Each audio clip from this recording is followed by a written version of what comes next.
Pokoknya nek kuasa ngerampok, nek gak kuasa ngemis.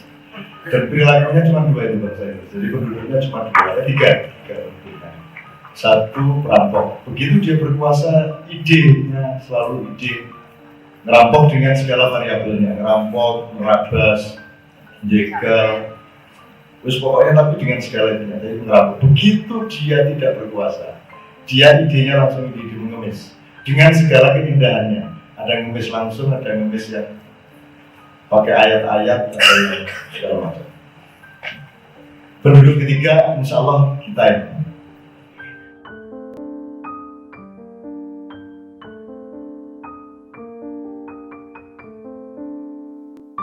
Pokoknya nek kuasa ngerampok, nek gak kuasa ngemis. Dan perilakunya cuma dua itu bangsa itu. Jadi penduduknya cuma dua, tiga penduduknya. Satu perampok. Begitu dia berkuasa, idenya selalu ide ngerampok dengan segala variabelnya, ngerampok, merabas, jegal, terus pokoknya tapi dengan segala itunya. Jadi ngerampok. Begitu dia tidak berkuasa, dia idenya langsung ide mengemis dengan segala keindahannya. Ada yang ngemis langsung, ada yang ngemis yang pakai ayat-ayat atau segala macam. Penduduk ketiga, insya Allah kita ini. Amin. Kecuali yang tidak.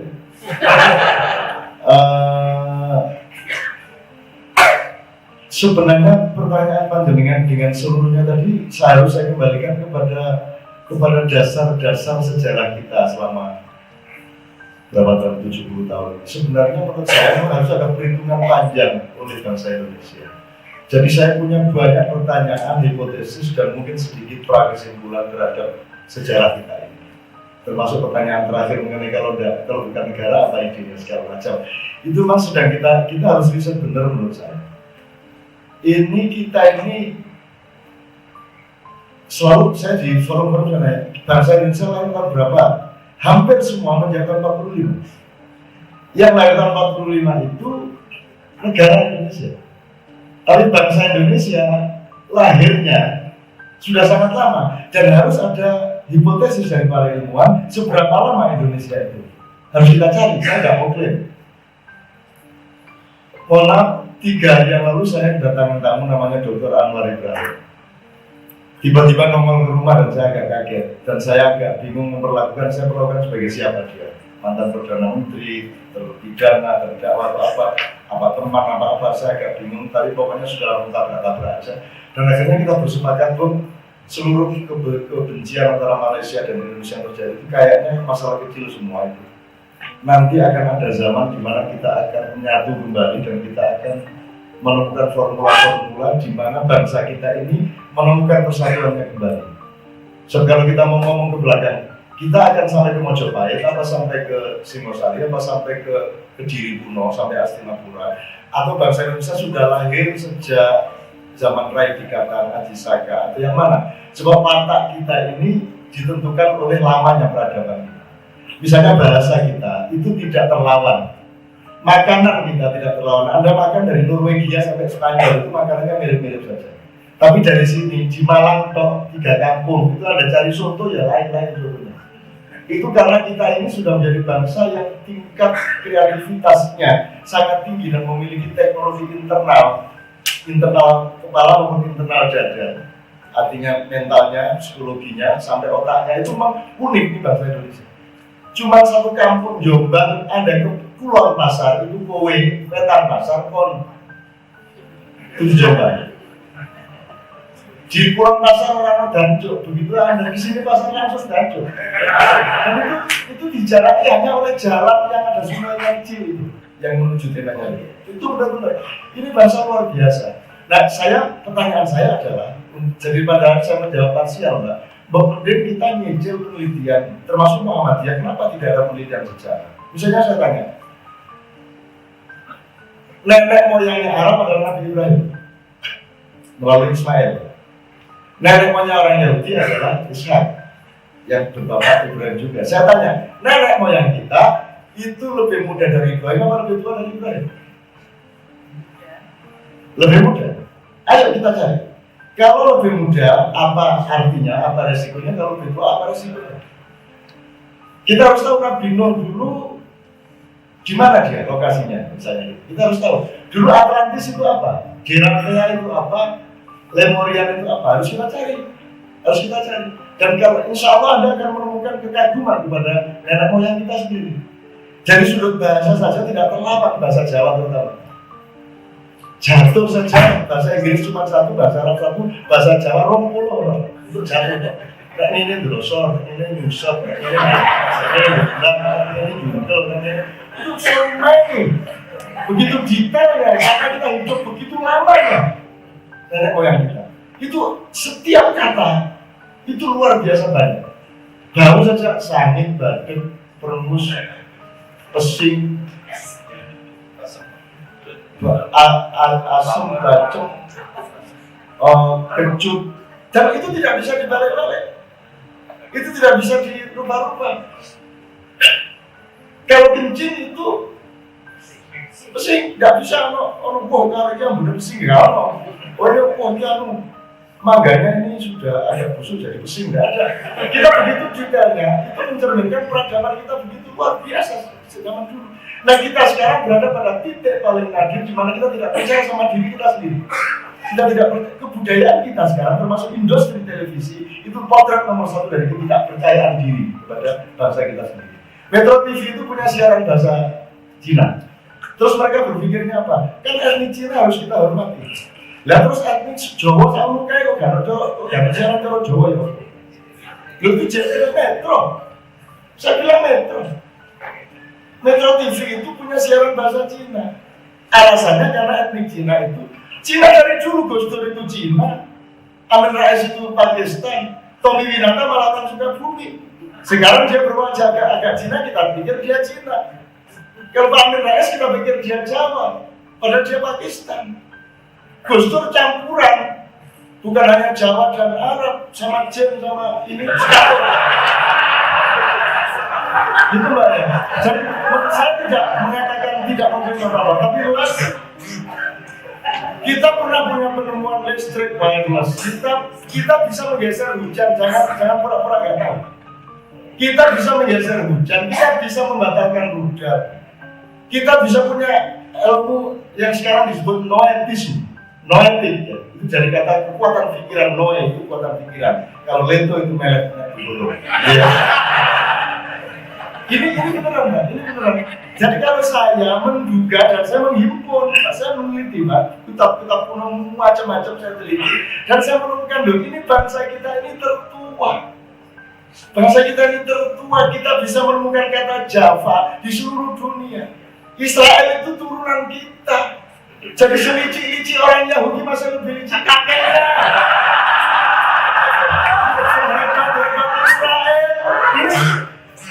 Coba riset politik luar negeri dan militer. Kapan Israel pernah berbuat buruk, ngomong buruk, atau punya rencana apapun untuk Indonesia? Tidak akan pernah. Wani kedoan teror. Ini saya merangsang aja supaya ada penelitian beneran dan supaya kita tahu WA Garuda. Ini Garuda nggak jelas, saya gambar dulu siapa di Pontianak. Untung Garudanya belok ke kanan kayak gini ya. Politiknya jadi kanan terus ini, tengeng gini. Dan kalau Anda melihat burung yang sebenarnya panjangnya sayap itu minimum 3 kali lipat dari panjang seluruh badan, baru dia bisa terbang. Ini enggak, sayapnya Garuda ini saya lagi sih, itu mesti gak bisa mibur. Tidak bisa. Untung saja merdeka 17 Agustus 45. Jadi sayapnya berapa? 17 ekornya 8, 45 apa ya? Bayangin kalau Jepang dibom tanggal 31 Desember coba. Kan Jepang dibom tanggal 14 Agustus. Korea merdeka 15 Agustus, kita nunggu 2 hari karena Kiai Haji Hashim Asyari tidak mau jadi presiden, kan dia sebenarnya ditawari oleh Jepang untuk jadi presiden. Akhirnya Soekarno nyari Soekarno, kita butuh 2 hari untuk memproklamasikan Indonesia. Gitu loh. Itu untung 17 Agustus Garudanya begitu bentuknya, bayangkan anak saya ini Jepang dibom 31 Desember terus kita lahir di tanggal 1 Januari. Jadi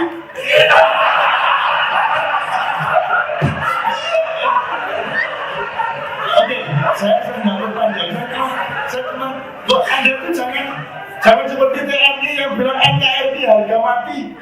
Anda Quran aja harga mati, harga nggak mati kok NKRI harga mati.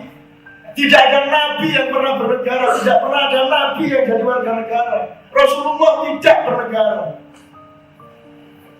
Kenapa kita tidak berani berpikir independen? Tidak, saya mengatakan Indonesia harus bubar, tidak.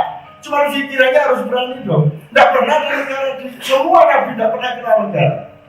Kan begitu, dan Piagam Madinah itu pun bukan seperti pasal hukum KUHP. Piagam Madinah itu perjanjian antar warga, 47 pasal diciptakan oleh pergeseran warga secara langsung selama 6 tahun. Dan itu sebenarnya cuma MOU saja. Tapi bukan barang siapa mencuri ayam, tidak pakai. Itu saking rendahnya manusia sehingga ada pasal seperti itu. Kan gitu. Kalau manusia adalah manusia, kok tidak perlu ada masalah gitu, dia tidak akan melakukan itu.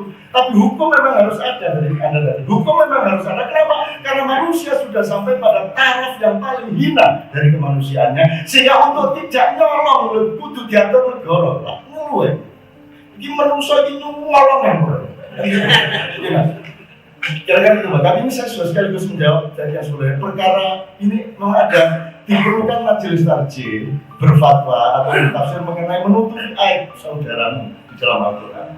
Menutupi aib saudaramu yang datangkan kalau ada kasus di Muhammadiyah, terus nanti kalau PWI, kalau ada wartawan dapat kasus, terus nanti diselesaikan oleh Dewan Pers. Lu nggak ngomong kabeh ya, ayo ini susu. Untuk UMM ada kasus, UMM punya Dewan UMM. Jika dia boleh ke Polsek kan gitu. Ya ini harus ditafsirkan kembali, saya tidak punya saran. Harus ditafsirkan kembali. Yang sudah menutupi aib oleh Allah dan Rasulullah itu apa sebenarnya, dalam konteks apa, pada momentum apa, dan dalam persoalan yang bagaimana. Kemudian Mbak Dewi Nurul, saya ngomong benci hukum itu kan dalam buku saya bilang sama Busro. Mbak kok terus saya kemana-mana demo, saya benci hukum ya enggak. Itu cuma saya guyon sama teman saya ini karena saya tidak suka sama kakunya dia itu. Kaku, nggak bisa bergaul, coba kan makan sekali. Sama orang Jogja itu kalau nggak ada anak Jawa Timur dulu sekolah sepi. Karena seluruhnya dikuasai Jawa Timur, saat kelas itu Jawa Timur semua. Jadi yang berkuasa kami Jawa Timur cuma dia yang orang Jogja, itu pun partainya beda. Kalau Jawa Timur kan nggak jelas apa Muhammadiyah, apa NU, nggak jelas PIP, IPM. Nah, dia jelas ketua IPM, tokoh Muhammadiyah. Saya tokoh independen, Jafnan Sanawandi, tokoh PIP. 3 orang jadi calon, saya tidak mencalonkan, saya dicalonkan. Saya disuruh dipaksa. Dipaksa secara training 2 bulan, terus saya bikin pura-pura bertengkar sama guru, pokoknya guru, saya bikin gondrong. Terus gurunya memotong sini shred, jadi gondrong itu sepotong sini, besoknya sininya saya potong shred, kan jadi simetris. Terus gurunya bilang, kok nggak dipotong, kan sudah dipotong kemarin. Belum maunya guru dipotong sini kan terus jelek, jadi terus saya potong semua, enggak. Itu kan estetika pun nggak ada masalah. Bapak mau rambut kayak gini, mata dulu masalah kecil di dunia, mau rambut ini udah ada masalah. Mau saya ini rambut lo kan? Itu kan rambut lo ya Pak. Rambut ini itu rambut cadah lo tapi. Tapi sekarang jadi mode internasional. Jadi Mbak itu soal makom Mbak, saya ngomong gitu pasti pada makom dan bahasa yang relevan. Kalau saya jadi ketua KPK, saya tidak akan ngomong gitu, saya akan ngomong benci hukum. Bahkan kalau saya guru di kelas, saya tidak akan ngomong gitu. Ini kerjaan saya tiap hari adalah gedein hatinya orang, menumbuhkan kualitas orang. Bahwa kamu itu jangan suplemen terus. Masa untuk sehat kamu mesti makan ini, minum ini. Karena kunci kesehatan itu terletak di dalam caramu mengatur metabolisme dan irama hidupmu, tidak pada apa yang kamu makan. Tidak pada suplemen. Kamu harus jangan selalu tergantung dari luar. Hukum itu kan dari luar. Tapi kalau moral kan dari dalam. Dan perkuatlah kekuatan dari dalam diri itu supaya tidak segala sesuatu kamu butuh suplemen. KUHP itu suplemen. Tapi kalau akhlak itu milik kita yang orisinal gitu. Jadi mohon maaf kalau kalimat tadi dikutip oleh ini saya benci hukum itu guyon saya kepada dia. Karena dia cuma Jalan aja tertib banget gitu, nggak bisa musrah itu memuakkan gitu dari nggak bisa buyang itu nggak bisa dia jalan tuh pakai SMA bajunya selalu dimasukin jelas olahraga ya mas lapangan jasa itu nggak usah dimasukin ke celananya mbak sih orang kurang ajar sih orang kayak gitu saya bilang kamu pikir malaikat suka enggak malaikat nggak punya kerjaan kalau orang kayak kamu justru kan orang yang nggak ngawur malaikat agak sibuk saya bilang ini semua di mana malaikat kenapa aku yang bikin mereka jadi kesulitan itu oh Mas Sobri oke saya cuma mengingatkan Mas Sobri soal semua itu ada di matinya dalam Quran tidak ada kasus di muka bumi yang Allah tidak menyediakan solusinya di Al-Quran kalau ini kan silakan ditafsiri dipelajari innahum yang soal diperdayai sesungguhnya kata Allah mereka memperdayai dan hendaknya kalian tahu bahwa aku maha memperdayai.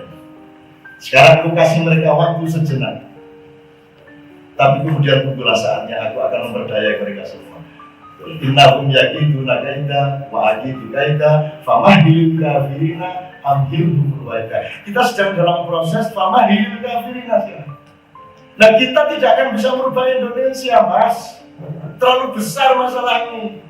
Sehingga ada butuh bantuan Allah, butuh bantuan malaikat, butuh bantuan makhluk-makhluk lain, butuh bantuan partikel-partikel udara, ekologi semua harus kita qualify menuju kebangkitan kembali. Jangan GR bahwa kita akan bisa merubah Indonesia. Kita cuma setor sama Allah tiap hari perbuatan baik. Kita setor maka Allah akan innallaha balighu amri qad ja'alallahu likulli syai'in qadra. Kalau kita disuruh merubah tidak bisa, makanya Allah mengatakan ini ayat ke Muhammadiyah Pak sama Gus Dunia Pak bukan ke Muhammadiyah sebuah hijau Pak Margono Inna Allah yughayyiru ma biqaumin hatta yughayyiru ma bi anfusihim. Selama ini belum ada tafsir mengenai ini. Tafsirnya adalah Allah tidak akan merubah seseorang sebelum dia merubah dirinya sendiri. Mbak diterusin, loh kalau orangnya sudah merubah dirinya sendiri, untuk apa kamu ikut merubah? Kan begitu. Kalau diterusin kan gitu mas. Tapi orang nggak pernah mencari analog dari ayat. Loh kalau orangnya sudah merubah, terus untuk apa Tuhan merubah lagi? Maka sekarang fokusnya bukan kau merubah, fokusnya adalah Allah merubah. Cuma caranya kamu dulu pura-pura berbuat. Kalau setor sama dia, iya, betul nggak? Kan logikanya sekali lagi, kalau orang sudah merubah, berarti beres dong. Terus untuk apa pula Allah merubah? Ternyata tidak terjadi. Maka yang fokus itu bukan kamu merubah, yang fokus adalah Allah merubah. Cuma kamu mesti kelihatan ikut-ikut kerja bakti gitu. Maka saya kerja bakti tiap hari kemana-mana. Dan saya tidak membayangkan saya bisa merubah Indonesia. Cuma saya ngomong semau-mau saya demi doa saya dan cita-cita saya kepada Allah. Perkara saya di Museum Muhammadiyah Jawa Timur tidak ada masalah. Itu loh. Saya tidak pernah tidak dimusuhi. Yang saya tidak pernah, yang saya tidak mau adalah kalau saya disuruh memusuhi. Semua yang memusuhi aku cintai. Makin kau memusuhi aku, makin tinggi cintaku kepada aku. Gue penyakit. Mustafa Yasin. Pak, jangan nyuruh saya nafsir, ada orangnya itu. Kenapa engkau menanam pohon tidak mengajak buruh? Kenapa engkau menanam pohon tidak mengajak musim? Gitu loh. Kenapa engkau menanam pohon tidak mengajak air? Itu ada penyairnya. Saya yang disuruh. Hawe itu payah kadang-kadang. Saya anggota Hawe. Saya Hizbul Waton. Dan saya pemain sepak bola Hizbul Waton. Pemain sepak bola ini. Makanya tidak berminat jadi ketua KPK. Tadi yang jatuh sedikit perlawanan dari mana untuk apa itu kan sudah saya jawab Mas Sobri. Sudah saya jawab sebenarnya. Pokoknya jangan merasa kita akan bisa mengatasi masalah. Tapi kita harus melakukan sama dengan orang sholat itu ada hasilnya. Hasilnya adalah ya sholat itu.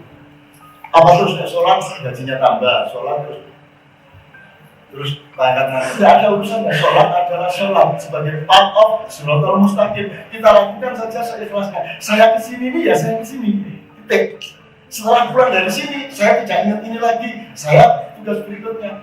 Efeknya dari sini saya tidak peduli. Anda suka sama saya terus melamar saya untuk punya istri kedua, misalnya. Saya tidak peduli. Saya ngomong dulu karena pasti tidak terjadi. Untuk apa saya ngomong kalau itu terjadi? Mending saya omongkan supaya jangan terjadi karena saya tahu tidak akan terjadi. Maka saya omongkan sehingga kita bisa menjadikan kegembiraan tanpa resiko.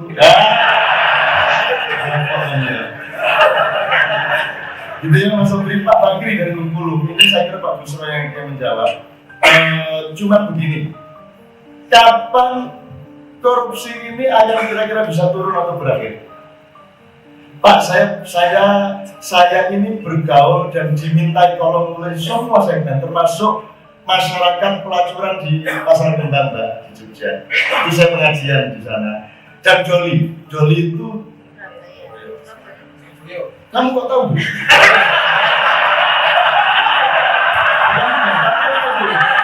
Doli itu bukan budaya lah. Jangan melebar-lebar di sana. Udah orang ada biar apa ada begini.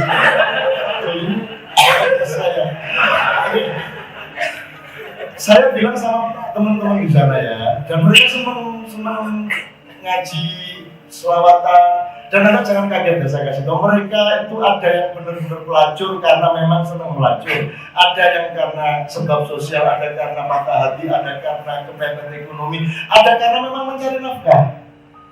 Artinya ada yang diantar suaminya pagi, jam 2 malam dijemput ada. Tapi kalau Anda melihat asik itu, kalau Anda pakai satelit itu mereka meneladani laki-laki dari jam 10 pagi sampai jam 2 malam, dapatnya sekitar 6 sampai 10 laki-laki.